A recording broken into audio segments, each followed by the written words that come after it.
The sky wasn't just dark, it was a wound. A festering bruise of charcoal and ash that choked the sun and bled a relentless toxic rain onto the parched earth. For months, the world had been dying. The lush, vibrant forests, once the cradle of life, now stood as skeletal monuments to a forgotten era. Food was scarce. Water was poisoned. And in the heart of this desolate wasteland, a small, desperate family of early humans clung to a sliver of hope, their survival a fragile thread stretched taut across the jaws of extinction. Tonight, that thread would snap. A tremor, a deep, guttural roar from the earth itself, shook the ground. It was the planet screaming, a final, agonizing cry that promised to silence them all. And as the world fractured, their ancestors watched from the stars, helpless witnesses to the cataclysm that would almost erase humanity from the face of the earth. This is the story of how they survived. The air was a heavy, suffocating blanket, thick with the scent of ozone and death. A gray, grainy dust, finer than sand and fouler than rot, coated everything in a permanent shroud. It caked the coarse, matted hair of Alara, a young female Homo habilis, and settled in the deep lines of worry around her eyes. Her tribe, once a vibrant community of over 40 souls, was now just a handful of gaunt, hollow-eyed survivors huddled in the deep, unforgiving shadow of a jagged rock formation. The world had gone quiet, a silence so profound it was more terrifying than any roar of a predator. The incessant chirping of insects, the rustling of leaves in the wind, the distant, territorial call of a saber-toothed cat all gone, swallowed by the oppressive silence. It was a silence that felt heavy, a silence that bore the weight of all the life that had been lost. Every breath was a risk, every moment a testament to their precarious existence. Ilara's knuckles were white as she gripped a crudely chipped stone axe, its edge dull and chipped from disuse. Her eyes, wide and terrified, scanned the horizon, a sea of lifeless, gray trunks stretching as far as she could see. The sky above was a permanent twilight, a sickly orange glow filtering through the unending cloud of ash. It had been like this for as long as she could remember, a slow, agonizing suffocation of the world. Her stomach ached with a constant, gnawing hunger, a hollow emptiness that was a physical torment. The last scraps of wild tubers had been gone for weeks. They had tried to hunt, but the great herds of grazing animals had vanished as if swallowed by the earth itself, leaving only a few starving, emaciated creatures that were more bones than meat. The scavengers, too, had disappeared, leaving them at the top of a food chain that had long since collapsed. A low moan escaped Alara's lips as she watched her younger brother, Kale, shiver uncontrollably. His skin was pale and waxy, his breath shallow and rattling in his chest. The poisonous air was taking its toll, a slow, insidious sickness that was stealing his life force. He needed clean water, and he needed sustenance, things that had become rarer than a clear day. Her father, the tribe's alpha, a strong, muscular man with a deep scar over his left eye, knelt beside Kale, his face a mask of grief and helplessness. "He is fading," her father's voice, usually a booming command that could rally a hunt, was now a hollow whisper, thick with despair. Alara felt a surge of rage and despair, a burning fire in her gut. Why? Why was this happening? Was it a punishment from the spirits of the ancestors? She looked at her mother, who was meticulously scraping a sliver of tough, dry bark from a dead tree, hoping to find a single, pitiful edible insect. Her mother's hands, once strong and full of life, were now skeletal and trembling from exhaustion and malnutrition. Her movements were a sad, methodical rhythm of a world without hope. Suddenly, a crackling sound, sharp and alien, echoed from a nearby fissure in the rock wall. Every head snapped up, eyes darting towards the source of the sound. It was a sound that had been absent for so long that it felt like a ghost from another time. A small, rust-colored rodent, a mere handful of fur and bones, scurried out, its tiny feet kicking up dust. Alara's father lunged, his body a blur of motion, a flash of ancient instinct. He caught the creature, snapping its neck with a swift, brutal motion. It was a meager meal, barely enough to fill a single palm, but it was food. As her father handed the tiny carcass to her mother, who began to prepare it with trembling hands, Alara felt a flicker of hope, a single tiny spark in the crushing darkness. But then, a deeper, more profound tremor shook the ground. This wasn't the slow, weary rumble they had become accustomed to. This was a tearing, violent convulsion, a sound of the earth's very fabric being ripped apart. From the fissure where the rodent had emerged, a plume of thick, black smoke belched forth, followed by a torrent of glowing, molten rock. It was then that they understood. The ash was not just a cloud. It was a blanket of death, and the earth was its source. They were standing on the very lip of a new hell, and the mountain was awakening. The ground beneath their feet was no longer solid earth. It was a living, breathing beast of fire and stone, its heartbeat a violent, seismic pulse. The fissure, once a harmless crack in the rock, had become a gaping maw, a screaming mouth spewing molten rock and superheated gases into the already toxic air. The sky, which had been a dreary gray, now glowed with a terrifying pulsing red, a sickly light that cast long, dancing shadows of their panic. The air grew hotter, searing their lungs with every labored breath, a brutal heat that promised to boil the very blood in their veins. The tribe was plunged into chaos. Panic, a primal and ancient fear, gripped them all. Alara's father, shouting commands that were swallowed by the roar of the earth, struggled to maintain order. "Run!" he bellowed, his voice a frantic command, pointing towards a distant, shadowed valley. To the riverbed. There might be safety there. They fled, a desperate, scrambling dash across the scorched, fractured landscape. The ground was littered with glowing embers and sharp shards of volcanic glass. Each step a gamble, each fall a promise of a new wound. Alara's heart hammered against her ribs, a frantic drumbeat of terror that matched the rhythm of the quaking earth. She carried her younger sister Lyra, a small child who clung to her back like a second skin, her face buried in Alara's shoulder, her tiny body trembling with fear. Lyra's tiny hands clutched Alara's coarse hair, a silent, desperate plea for survival. The stench of sulfur and burning rock was overpowering, a suffocating perfume of the apocalypse.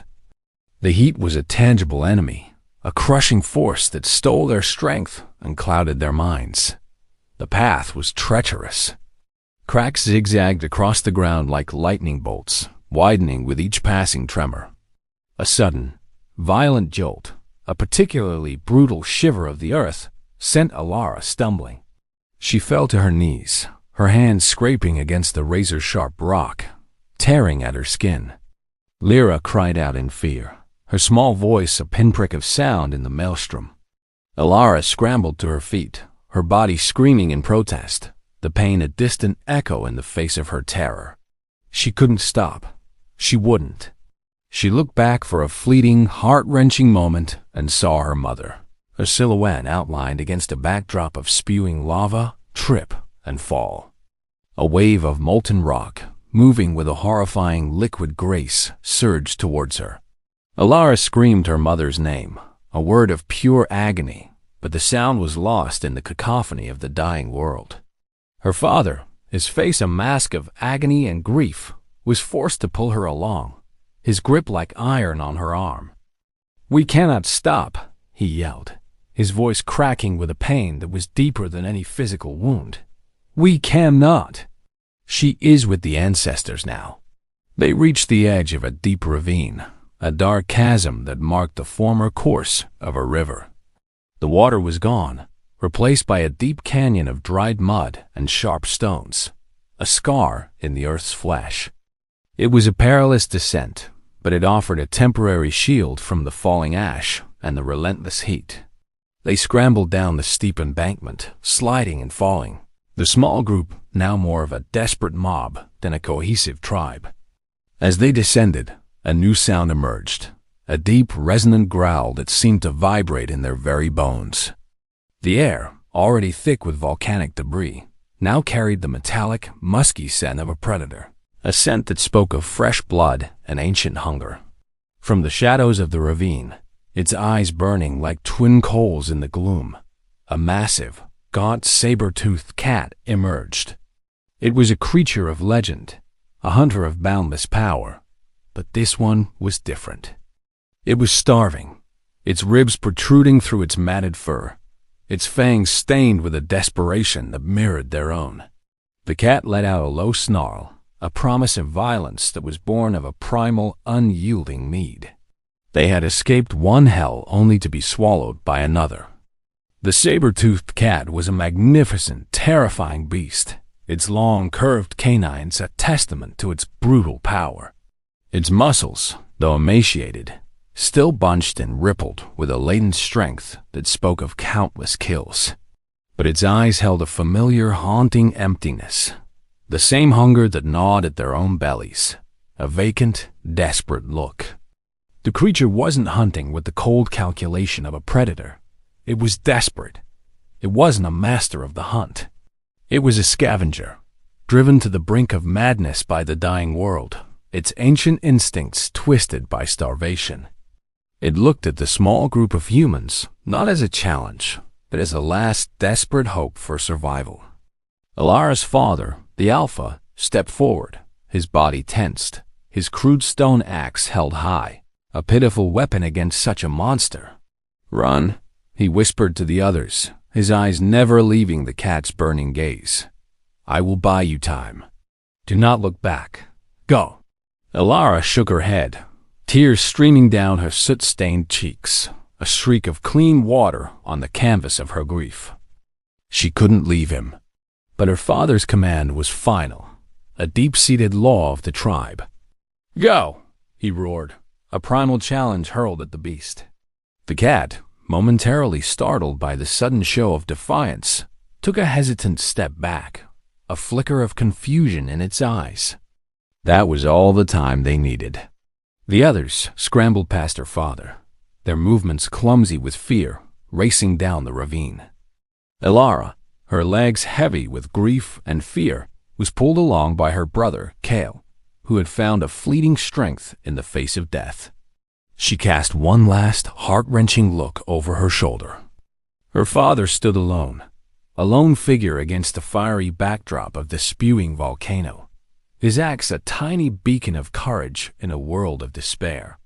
They ran, their frantic footsteps echoing in the oppressive silence of the canyon. They could hear the sounds of a struggle behind them, the low snarls of the cat, the grunts of her father, the sickening thud of a body hitting the ground, a grim symphony of survival and sacrifice. The sounds grew fainter as they put more and more distance between themselves and the fight. Alara didn't know if her father was dead or alive. She didn't want to know. The uncertainty was a torment, a cruel kind of hope that was worse than despair, but it was better than the finality of seeing him fall. She had to believe he was still fighting, still alive, a silent promise to the heavens. They stumbled into a small alcove, a shallow cave carved into the canyon wall by ancient waters. It offered a brief respite from the choking ash and the relentless heat. Cale collapsed on the dusty ground, his body trembling with exhaustion and fever. Lyra, still clinging to Alara, began to sob, a quiet, mournful sound that tore at Alara's heart with a physical pain. "Where is Papa?" she whimpered, her tiny voice filled with a child's simple, devastating grief. Alara had no words. She wrapped her arms around her sister, pulling her close.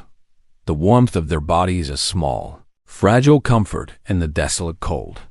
The silence in the cave was a heavy thing, broken only by Lyra's sobs and their own ragged breathing. As they rested, Alara's mind reeled. They had lost their home, their food, their water, and now, perhaps, their leader. Their small, fragile group was broken, shattered by the weight of this new world. They were a scattering of lost souls in a world that had forgotten them. But as she held Lyra, Feeling her sister's fragile heartbeat against her chest, a new feeling took hold. It wasn't despair. It was a cold, hard resolve. She wouldn't let them die. She wouldn't let this world take them all.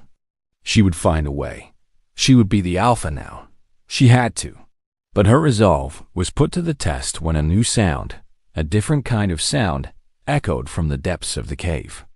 It wasn't a growl, but a rhythmic scraping, a sound of stone against stone. Someone or something was already here. The sound was a low, rhythmic grinding, a sound that spoke of purpose and intent.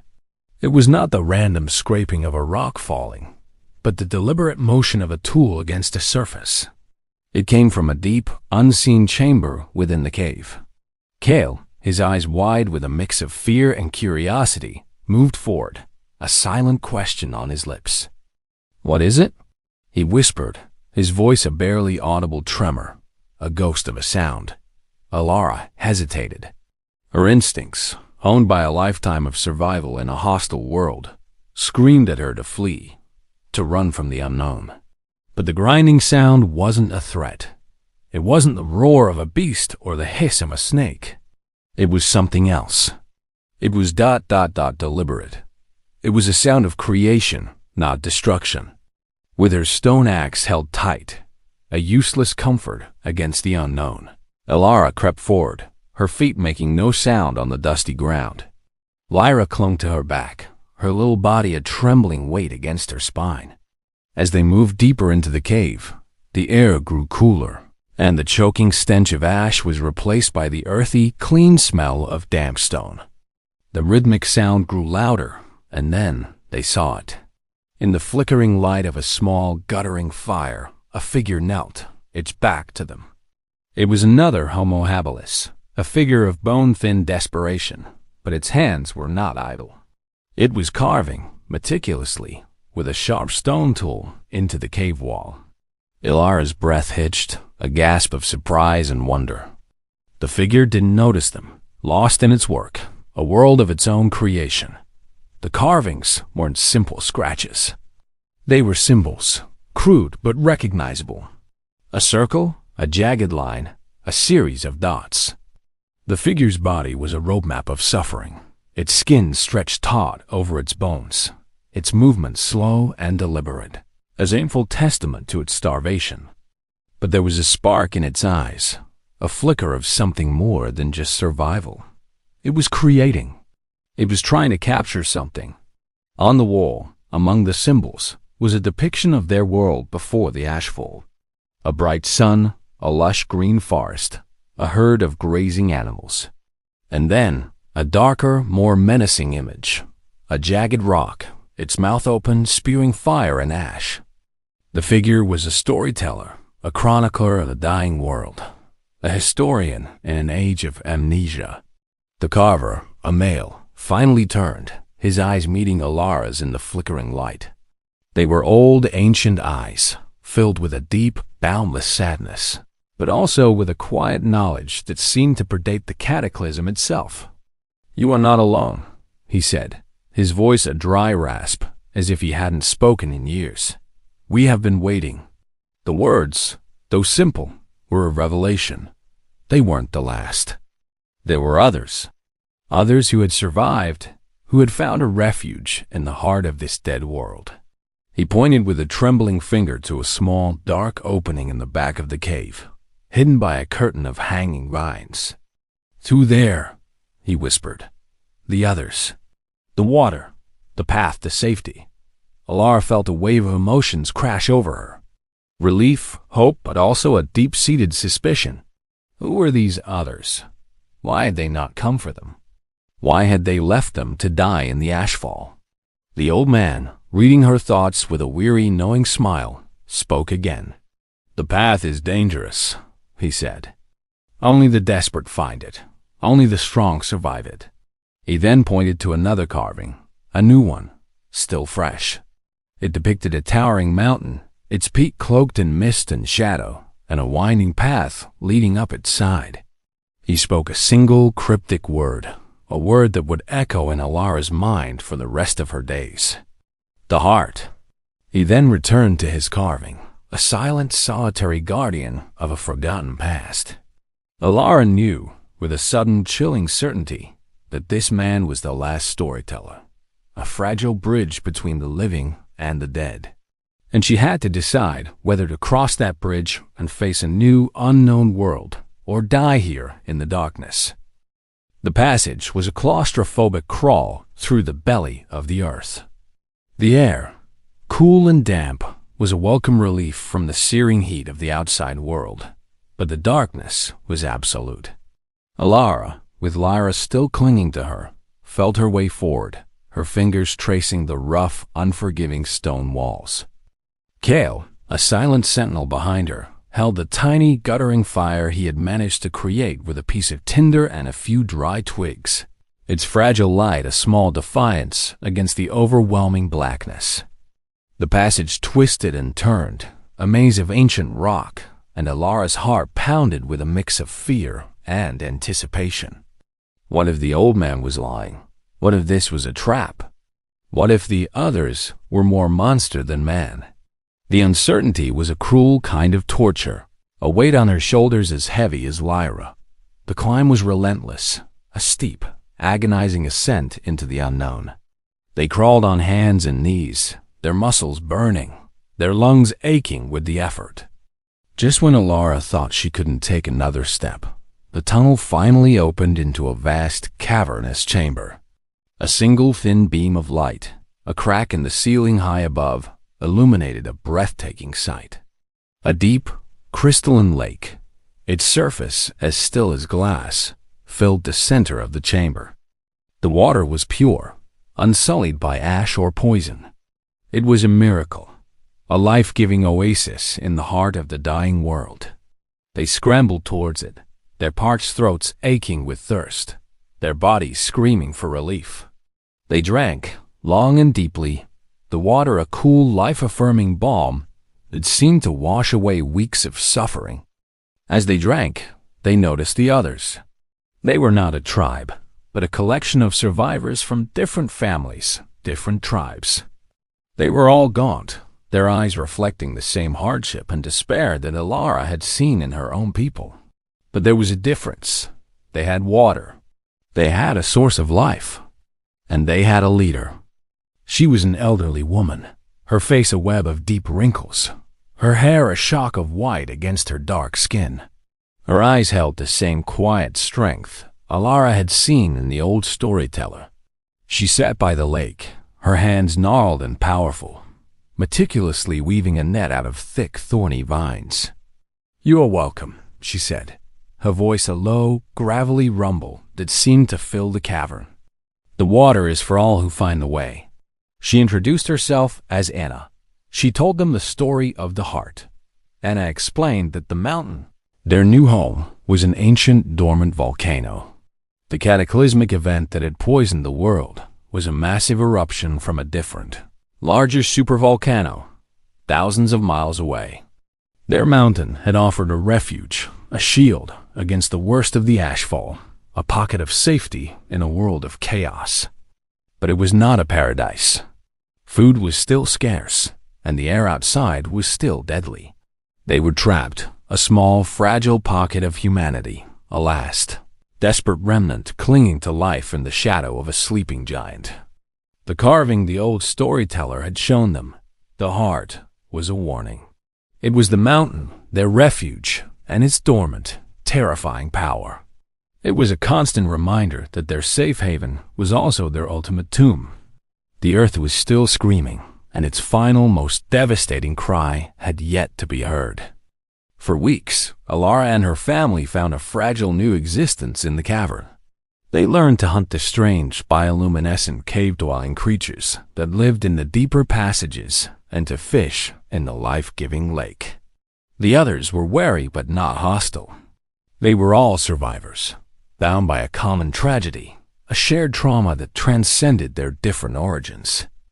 The grief for her father and her mother still clung to Alara, a heavy shroud of sadness, but it was now mixed with a new, fierce determination.